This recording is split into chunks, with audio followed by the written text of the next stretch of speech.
academic historical study, a claimed cornerstone of modern civilization and our understanding of antiquity. Incredible lost treasures rediscovered, particularly during Darwin's era, pushing the field of historical study, especially regarding our own origin, into the forefront of public interest, one of which initially coined the survival of the fittest. It is ironic, however, that later Charles would himself come to realize his assumptions of non-design wrong, yet far too late to protect his musings from greedy talents, although due to the lack of resulting substantiating evidence, has, regardless, slowly transformed into an alternative to classical religion, one without a god. The fatal flaw in Darwin's theory of evolution is that it remains just that, a theory, never demonstrated in a controlled environment, namely Earth, with predictable and repeatably observed results. Yet this justification for this seemingly agenda-driven promotion of the theory itself could be perceived as a first draft antithesis to a god or design, for the proof remains absent to this day.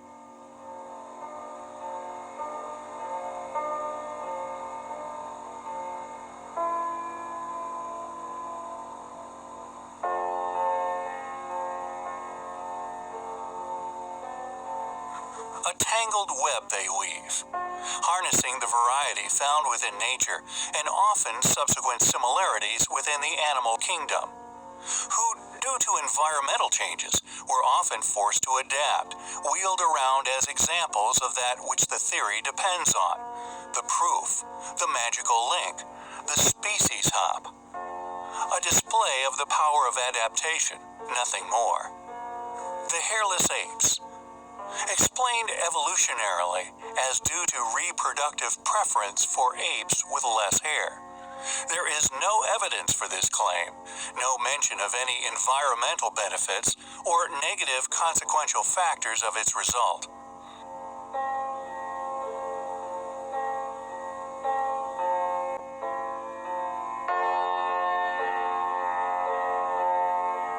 Darwin's finches, long exhibited as proofs, along with the moth depletion during the Industrial Revolution, fall into no evolutionary category. What we are witnessing is extinction and natural selection, not a strong argument within the evolutionist's armory. Again, these remarkable finches remained finches. There is no denial that there is an incredibly diverse world around us, with millions of subspecies. But this does not prove that they share a single ancestor. Even fossil records support this. They show, during the Cambrian explosion in particular, the sudden unexplained arrival of complex life forms who seemingly just appeared in our oceans about 550 million years ago.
There contained a small set of separate phyla, the original species, a group of separate genealogical individuals.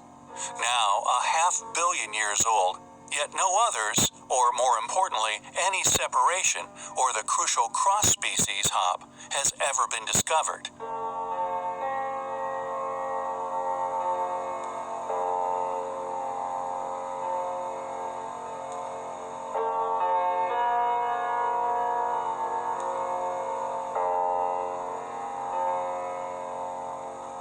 The convolution of adaptation.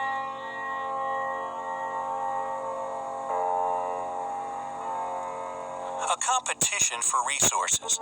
The fossils we are permitted to see show that life forms on our planet can be, and were, once far bigger. Yet an event, a driving mechanism, triggered a demonstration of natural selection, survival of the fittest, best suited, or more specifically, a mass extinction at its most rampant.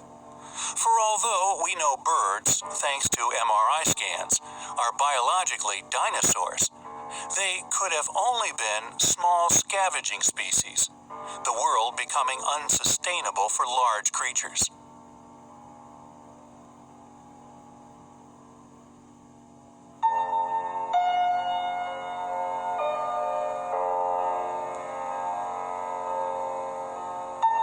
The genealogical similarity argument. Although iterated in an earlier video, every living thing on this planet shares something nearly identical, but each is unique. DNA, the building blocks of life. Like the paint on a canvas, diversity is only limited by the complexity of what can be made with said materials, which would explain why you, I, all humans, share nearly identical DNA, Darwin, Einstein, Newton, and so on. We all share near identical chemical makeup, down to a microscopic level. Yet most compellingly, we all also share about 50% genealogical similarities with a banana. For life to live on our planet, we must all share many things which lay in abundance. Yet interestingly, the living kingdom has a group, not singular ancestry, never leaping or crossing phyla. The eyes of an ape. The stunning biodiversity we see on our planet from said phyla, facing and subsequently overcoming challenges faced by each species, and thanks to the immense complexity of the universe, we get to witness awe-inspiring variety and skills, mistakenly perceived as appearing from nowhere. Techniques and abilities pressed out by design, Newton's third law, and the ultimate pursuit of a perfect effect. A reality whose purpose, direction, or indeed causation, thus far, we are yet to discover. For if indeed a single-celled living organism was the creator of all creatures great and small, where did their own origins arise?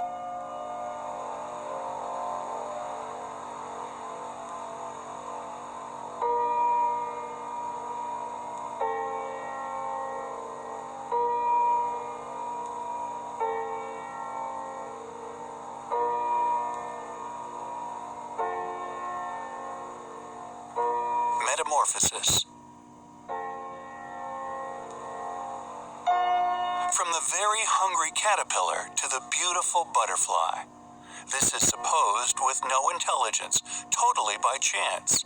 It pulpates. It becomes a chrysalis, internally turning to goo, rearranging within said cocoon, reappearing as a fragile creature who had managed to master the power of flight, subsequently successfully procreating, mathematically proven as so unlikely by chance as preposterous to accept as the case. Yet, let's not forget the frog, who too created cycles which mathematically are absurd to claim as occurring simply from trial and error, only extinction. Aquatic gill-breathing amphibians growing powerful limbs, capable of living for long periods out of water. Which environment on this planet so forgiving as to permit such unexplainable developments all by chance?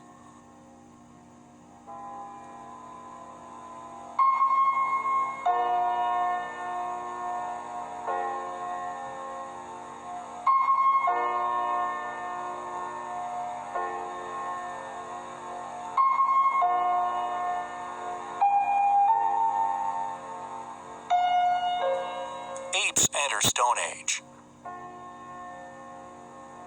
Let's ignore ravens, who have been using stones as tools to do simply incredibly intelligent things for many, many years. Eagles, along with many other birds of prey, witnessed for millennia dropping turtles, etc., onto specific rocky outcrops. Animals have been using tools for as long as recorded history, much like us.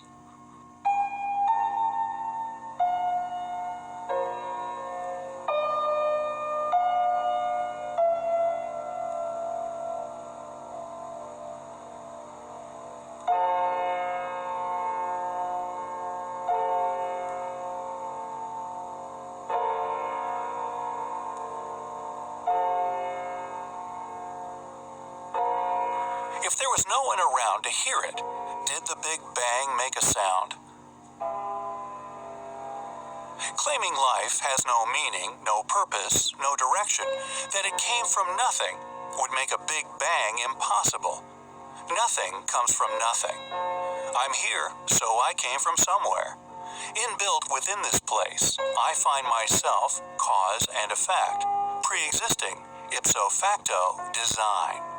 Cause and effect, the pathway to perfecting practices, learning, and possibly life itself.